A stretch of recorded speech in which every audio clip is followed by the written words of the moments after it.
Здравствуйте, дорогие зрители нашей бесценной передачи «Точка кипения», которая выходит на канале «Вестник Кавказа». Сегодня мы немножко в неожиданном формате, но тем не менее все вам расскажем о самом главном событии этого года и самом главном событии на ближайшие, может быть, еще несколько месяцев. Это о выборах президента США и о победе на этих выборах, теперь уже мы можем сказать очевидной, Дональда Трампа. Событие, можно сказать, космического масштаба. Или я не прав, Максим Шевченко? Эльмар Гусейнов, а почему несколько месяцев вы даете этому событию? У вас есть какие-то инсайды? Через несколько месяцев Трампа все-таки добьют? Как? Нет, через несколько месяцев он вступит в свою должность. Пока избрание, а потом будет вступление в должность, и он начнет размахивать этой волшебной палочкой, которая называется Я Соединенные лично Штаты уверен, что Америки. нам еще как минимум несколько лет будут подаваться информационные поводы президентом Трампом, тем более, что мы уже видим, как подобно такому трансформеру начинает перестраиваться элитная политическая система мира, как уже пошли такие первые ласточки. Ну, ладно, мы не будем говорить про торжествующего Виктора Орбана, который просто, как говорится, не скрывает свое огромное удовольствие и, честно говорю, заслужил, потому что в самой тяжелой ситуации не изменял Трампу и был лоялен и всему, что связано с трампизмом, но даже дело не в этом. Просто теперь, как говорится, на самом деле, то, о чем мы говорили, Орбан сейчас будет строить и, как говорится, по-своему конфигурировать Европу. Мы, наверное, увидим новую Европу. Ну, не скрывает своего удовольствия многие там. И Ильхам Алиев, допустим, который вот в Шуше говорил о Трампе, что никогда никаких проблем у Азербайджана не было с Трампом, да, в отличие от демократов, и что всегда находили общий язык. Тоже, очевидно, доволен Ильхам И о том, Гейдарович. что Трамп никогда не вел войн, тоже Да, подчеркнул никогда не вел войн, Алиев. он просто как бы доводил до ума те войны, которые начинались до него. Сам он не то чтобы войн не вел, он, правда, приказал убить Касыма Сулеймани, а взял на себя, по крайней мере, ответственность. Но, с другой стороны, поехал, значит, к руководству Северной Кореи разговаривать, да, там и так далее. При нем был избран Зеленский, и он поставил в Украину джавелины. При Трампе были поставлены джавелины. И как бы прокремлевский, продвигавшийся Кремлем Порошенко ушел как бы с позором, проиграв выборы 95-му кварталу. Ну, формально, да, он не начинал. Он не начинал. Но забудем то, что было с 16 по 21 год.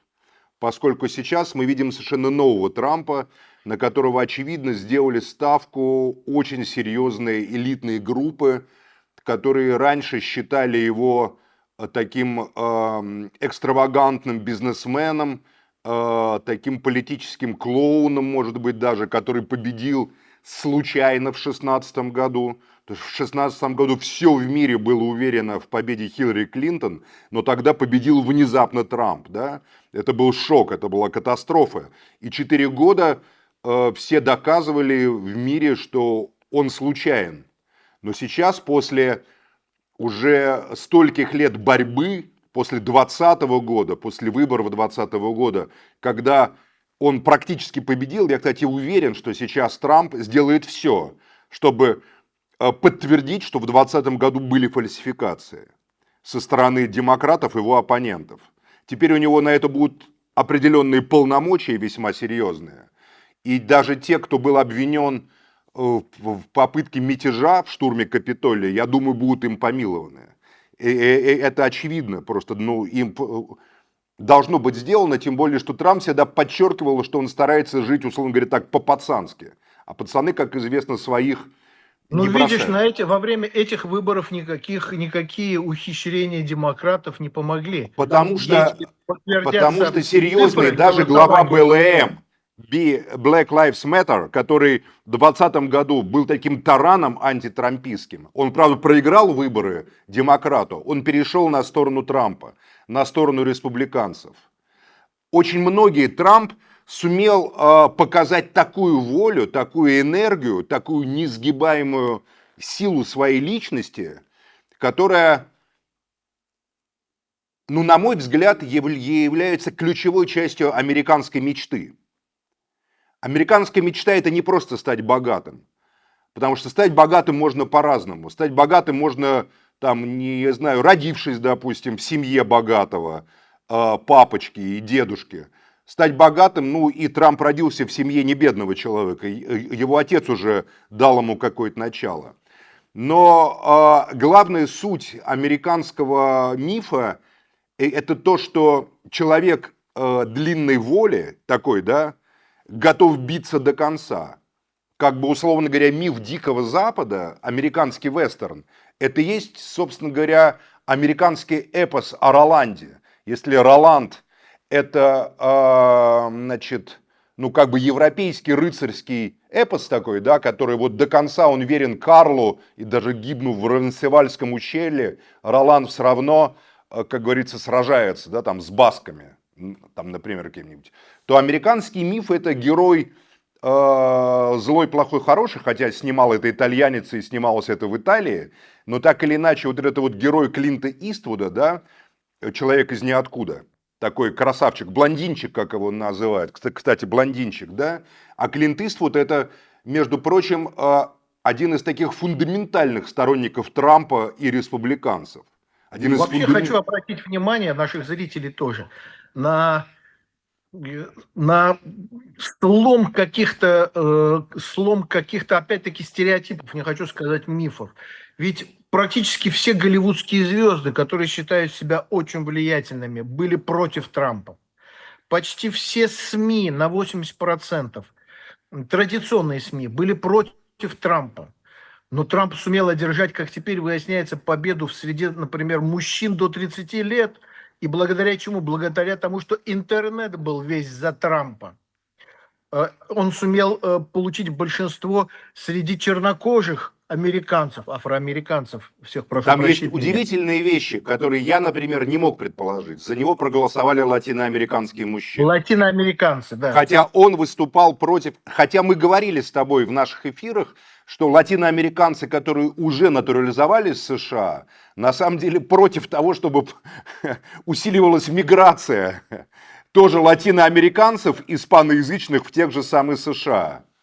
То есть, на самом деле, мысль Трампа о том, что стоп-миграцию достаточно, вот, она была поддержана испаноязычными гражданами Америки, которых достаточно много, ну, прямо скажем, очень много.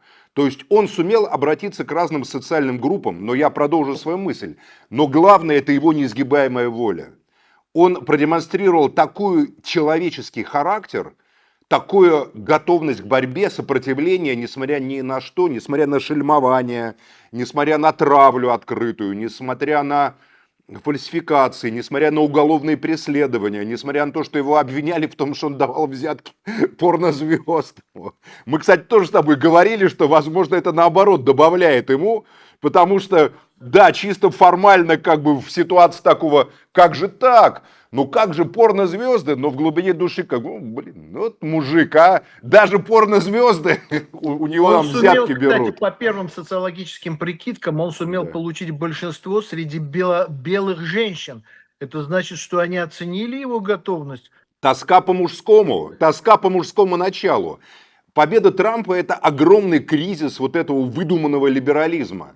Потому что ведь кто противостоял Трампу? Трампу противостояла мощная коалиция выпускников Йеля, Гарварда, Принстона, Беркли, Колумбийского, Колумбиан University, вот всех этих могучих Йеля, естественно, могучих интеллектуальных Стэнфорда, интеллектуальных центров, которые воспроизводят американскую элиту и которые за последние годы давно уже стали демократическими.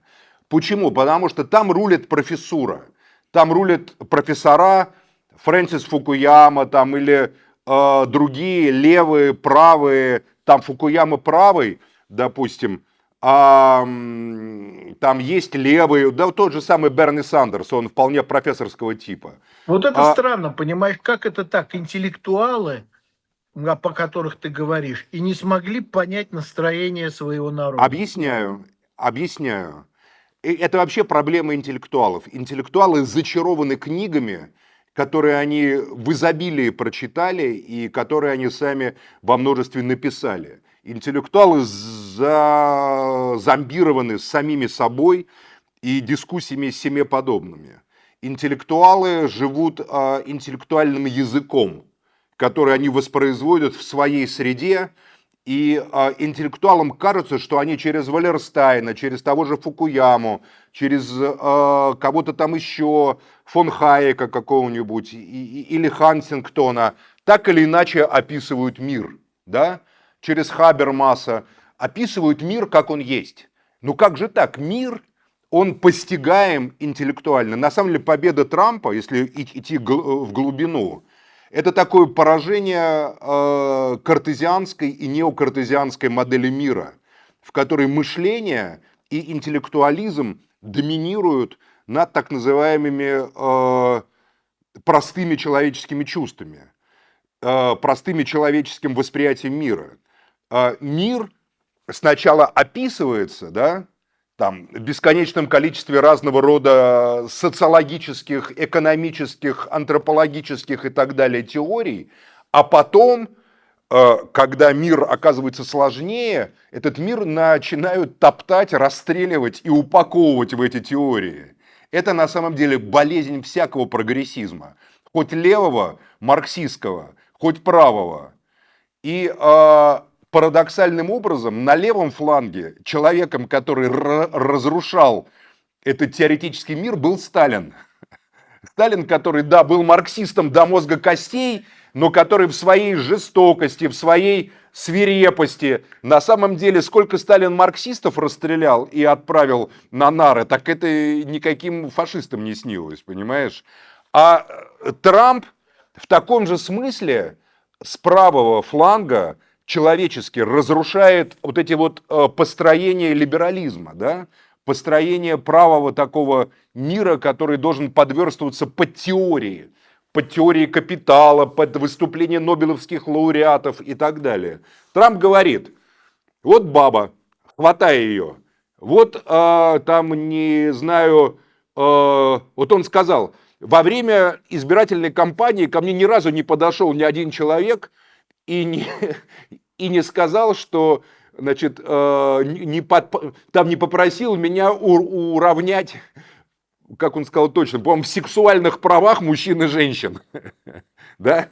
Но ко мне подошли все люди, которые ко мне подходили, просили сократить налоги. То есть он говорит, что никакие теории гендерные там, или какие-то еще вообще людей реальных не волнуют. Это выдуманная той самой профессурой, интеллектуалами мир, под который Голливуд снимает там какие-нибудь фильмы, понимаешь, какой-нибудь «Лунный атлас» там, или «Часы», ну, такие великолепные драматургические произведения, там, с Николь Кидман, Мэрил Стрип, там, да, там, и так далее, посвященные темам лесбийства, СПИДа, там, еще чего-то такого. А Трамп говорит, да, это все ерунда. Вот на самом деле это все абсолютно выдуманные вещи. Людей волнуют совершенно конкретные вещи. Чтобы не было миграции, чтобы налоги были меньше, чтобы была работа. Все. И чтобы не было войны. Буквально Трамп выиграл на знаменитой частушке. С неба звездочка упала прямо милому в штаны. Чтобы там все огнем пылало, лишь бы не было войны, понимаешь? Вот это как бы шутка, но на самом деле вот это получается не шутка. На самом деле люди этого хотят. И Америка удивительным образом показала, что да, она устала от того, что ей постоянно залезают в мозги американцам. Постоянно залезают в мозги. И Трамп интуитивно это почувствовал, с его такой витальной силой, мощной, с такой силой такого политического жизнизма, да, там, он окружен всегда красивыми женщинами, он сражается до конца, в него стреляют, он поднимается, вытирая там с лица кровь там, и пот такой, да. Ну, как бы тебе говорю, это воплощенный американский миф, воплощенная часть американской мечты. Потому что не хлюпики в Америке добиваются счастья, а такие вот бойцы, борцы, которые скачут там всадник из ниоткуда. Клинт Иствуд, понимаешь? Трамп. Молодой Трамп вполне представим в этой роли. Так и Рейган тоже, который играл ковбоев, тоже на этом выигрывал, кстати. На две вещи я Один и тот хотел же бы в тип связи с этим, воспроизводится. А? на две вещи я хотел бы в связи с этим обратить Давай. внимание, зрителей, естественно. Первое – это опять присутствие в команде Трампа, и на этот раз уже совсем на другом уровне, Илона Маска. Человека, который, знаешь, Америка, она, помимо всего прочего, собирает таких людей, втягивает в себя. Илон Маск – это такой человек, который пришел в Америку со стороны, и сейчас вместе с Трампом второй раз вскарабкивается на Олимп. Первый раз у них не получилось, а сейчас он там, и, очевидно, будет генератором каких-то экономических, социально-экономических идей. И второе, да, ты абсолютно прав. Я хотел бы еще раз обратить внимание на то, что Америка втягивает таких людей в себя. Пример Шварценеггера чего стоит, да, который приехал со стороны и добился всего. Максимум того, что может добиться иностранец в Штатах, причем в качестве формально брутальной такой фигуры. Скажи мне, все-таки мы говорим с тобой о торжестве и победе американской демократии, которая дает такую возможность Конечно. людям. Я считаю, что Трамп – это победа именно американской демократии.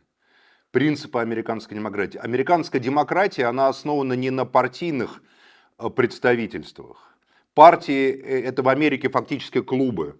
Есть принципиальное различие между европейским пониманием партий и американским пониманием партии. В Европе партии – это реальные политические конструкции, которые сначала формируются под идеи, да, а потом уже под эти идеи мобилизуют людей. Партия в европейском понимании – это организатор и мобилизатор людей, да? А в американском понимании партия – это, скажем так, между выборами партии там практически не существует, но они там не видны вообще. Но партии – это электоральные машины. Партия – это то, что обеспечивает электоральную конкуренцию. Но американская демократия, она восходит именно к конкретно живущему на своей земле человеку. Бедному ли, богатому ли, да? Но вот обладающему как бы правом такого гражданства, которому даровали когда-то эти, значит, американские протестанты-масоны, отцы-основатели, да, там, Джефферсон там, и так далее, или там, утописты в виде губернатора Пена, основавшего Пенсильванию. Кстати, символично, что Трамп забрал себе Пенсильванию. То, что Пенсильвания это и есть как бы такая родина метафизического американского мира. Там вот Филадельфия, город счастья, город братства. Штат, где даже Делаваров, которые вымерли, там включали, Пен включал в Сенат, да, и там до сих пор по фронтону Сената стоят, значит, фигуры вождей, которые сначала мыслился как мир с аборигенами, потом, правда, от этого отказались и решили, что хороший индеец – это мертвый индеец, значит, а не живой индеец. Вот, но, в общем, это крайне интересно. Что это будет в мировой политике? Многие считают, что сейчас украинская война закончится прямо и так далее.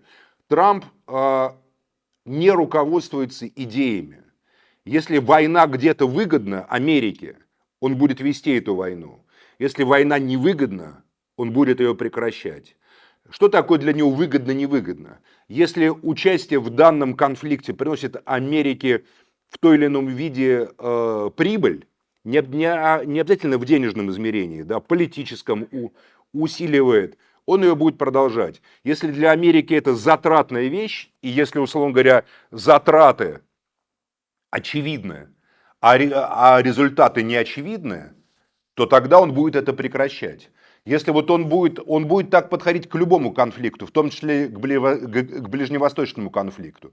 Да, Нетаньяху был его старым другом, мы это подчеркивали с 80-х годов, но тут я прочитал где-то месяца 2 назад какой-то материал, где было указано, что в 2000 году Трамп на Нетаньяху очень даже рассердился, потому что Нетаньяху пришел не к Трампу, а к Байдену сразу побежал, показав, что ему все равно, и он как бы Трампа уже списал со счета, да, значит, так бы, как списал. И мы видим, что на фоне происходящего в Америке, ну, в Израиле тоже происходит достаточно серьезный катаклизм. Будет ли обрушиваться Трамп на Иран и так далее? Он будет считать, а может быть ему будет выгоднее прилететь в Тегеран, как он прилетел в Пхеньян практически, понимаешь, там, да? Ну или где они там встречались с Ким Чен Ыном, я не помню точно. И встретиться, допустим, с Айтолой Хаменеи. А потом вернуться, сказать, вы знаете, я заключил с ним мир, договор, и вот так вот нормально это, вот это, да? Как бы, это, конечно, не просто, потому что демонизация Ирана и исламского фактора в Америке шла просто ты помнишь, что в невероятными прошлой просто каденции, темпами, в невероятными. прошлой каденции, Максим, все было наоборот. Именно Трамп вышел из Да. соглашения иранского. Поэтому Но сейчас такая Америка стоит перед выбором. Или она должна прекратить войну на Ближнем Востоке, либо она должна в этой войне участвовать. Участвовать в войне Трамп не хочет, чтобы он... Вот, и это на самом деле так. Он продолжал войны, которые были до него, но не начинал войн. Да? То есть он будет вести дело о прекращении войны. Для этого у него на Ближнем Востоке есть Саудовская Аравия, которая была всегда верна республиканцам, да, и всегда вкладывала деньги в республиканские компании. Значит, там сначала Halliburton, потом BlackRock там и так далее, да. Значит, BlackRock. И есть и Израиль, который является частью просто США на Ближнем Востоке.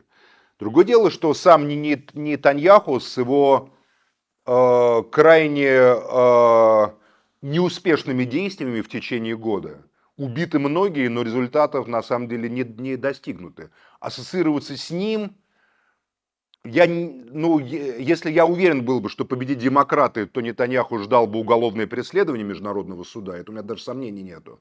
Победа Трампа, он просто потребует, чтобы Нетаньяху ушел в тень, ушел от власти, так или иначе, и будет все-таки вести переговоры, я думаю, о прекращении всего этого дела.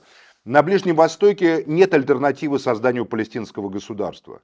Просто оно будет создаваться либо по сценарию глобалистов, Лондона и демократов, теперь это очевидно уже не будет, либо по сценарию местному, по сценарию империалистов. Тогда, значит, Саудовская Аравия там и так далее. Для Саудовской Аравии Хамас неприемлем, потому что ихваны это враги королевской династии Саудовской Аравии.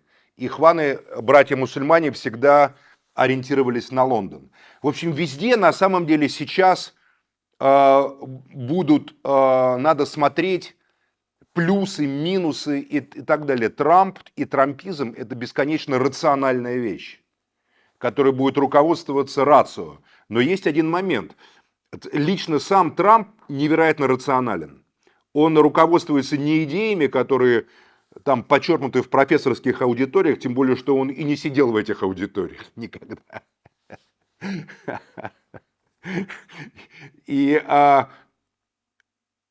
Но его электорат – это правые евангелисты. Это значительная серьезная сила, которая его поддержала. А вот эти ребята, которые получили Конгресс, потому что ведь помимо Белого дома, трамписты, республиканцы получили еще и Конгресс. И это союз как раз... Большинство в Сенате и укрепили свое большинство. То есть обе палаты такого не было, что Белый дом и обе палаты контролируют фактически одна партия. Да? Значит, а вот это вот как раз правое евангелическое большинство, они подходят к Ближнему Востоку и к Израилю мистически. И вообще к внешней политике мистически. В это трудно поверить, но самая религиозная страна на земле – это не Афганистан, не Саудовская Аравия и не Израиль, а это Соединенные Штаты Америки. Штаты, да. У нас это недооценивают, к сожалению. Я хочу, знаешь, на что обратить внимание? На то, что даже во времена Байдена, эти 4 года, демократы, демократическая администрация ничего не смогла сделать, да, видимо, и не хотела сделать, с тем курсом, который заложил во внутренней экономической политике Соединенных Штатов. Для американцев это всегда важнее всех Ближних Востоков, отношений с Россией, Украиной и так далее. Который заложил Трамп. Это реиндустриализация Америки и возвращение производств. Все эти Они не 4 года хотели, это их заложены... сознательная была политика, потому что они глобалисты, и они строят постиндустриальную экономику, в которой люди должны зарабатывать себе не трудом, а так называемым цифровым присутствием в этом мире. То есть ты вот, Эльмар, должен зарабатывать себе не своим реальным трудом, там, которым, своим временем, которое тебе принадлежит. Твое время как бы отчуждается, но остается что? Остается твой аккаунт. Это же просто глобальная спекуляция. Он уводит на задний план реальный труд, реальные социальные ресурсы, а на передний план выводя так называемую фьючерсную экономику, экономику спекулятивную, экономику постиндустриальную. Глобализм – это огромная мирового масштаба финансовая пирамида, в которой человек теряет смысл и становится полностью беспомощным перед виртуальным пространством, ценность и стоимость которого превышает всю совокупность труда всех людей мира, понимаешь? Вот это глобализм. Поэтому они, естественно, уничтожали американскую индустриальную экономику, потому что она создавала социальных оппонентов, рабочий класс, там, управленческий класс, который был привязан так или иначе к реальным каким-то цифрам производства там чего-то. И могли, и обладая достаточно большими правами гражданскими, обладая профсоюзными, там, разного рода консолидирующими возможностями, которые в Америке реально есть, там это не выдуманная вещь, они, в общем, могли на правящие элиты влиять и давить. Поэтому деиндустриализация – это такое современная форма фашизма, по большому счету, которая людей выталкивает, только либерал-фашизма, который людей выталкивает из реальной жизни в виртуальную, где твой труд – это просто для тебя возможность поддерживать себя на уровне, чтобы не умирать от голода, а хочешь быть богатым, играй в пирамиду, играй в виртуальные игры там, с биткоинами, криптовалютами, которые тебе устраивают глобалисты. Недаром сейчас они бабки решили подсобрать, и на фоне победы Трампа там биткоин резко вскочил вверх, просто на 25% там некоторые криптовалюты полетели просто вверх. Они как бы решили сейчас собрать бабла, чтобы подготовиться на эти 4 года. Здесь я бы с тобой не очень согласился, Может Максим, быть. потому что сам Трамп буквально накануне выборов высказывался за то, чтобы использовать криптовалюты и биткоин для процветания Америки. Это была ирония. То, что он говорил, это была ирония. На самом деле биткоин, Трамп будет усиливать доллар. Вот он говорил, а давайте все доллары как бы отменим и все там в триллионы этих самых криптовалют вложим. Это как раз он пародировал демократов, на мой взгляд. Он далек от этого, потому что я это... должен сказать, что не все в сети понимают юмор, поэтому можно предполагать, что взлет криптовалют различных, ну не ахти какой большой, но взлет, он связан с отсутствием чувства юмора у майнеров. И у Нет, тех, я кто думаю, что просто те, кто на делает. этом реально играют, а это демократы во многом, они просто забирают бабки сейчас. Но тем не менее, реиндустриализация, хочу вернуться, она продолжится. Заложенные при Трампе огромные программы по строительству заводов новых технологий, именно заводов, производящих электронику, электрические автомобили, новую технику для всего этого, для космоса, это продолжится. То есть нас ожидает, помимо всего прочего, 4-летний период, и, видимо, он будет продолжаться дальше, потому что не все можно отменить даже со сменой президента в Соединенных Штатах. Мы будем видеть усиливающуюся индустриальную мощь Америки на своей территории. Ну, Илон Маск – это как бы такое олицетворение поворота в сторону этой индустрии. Как ты считаешь, это в принципе важно?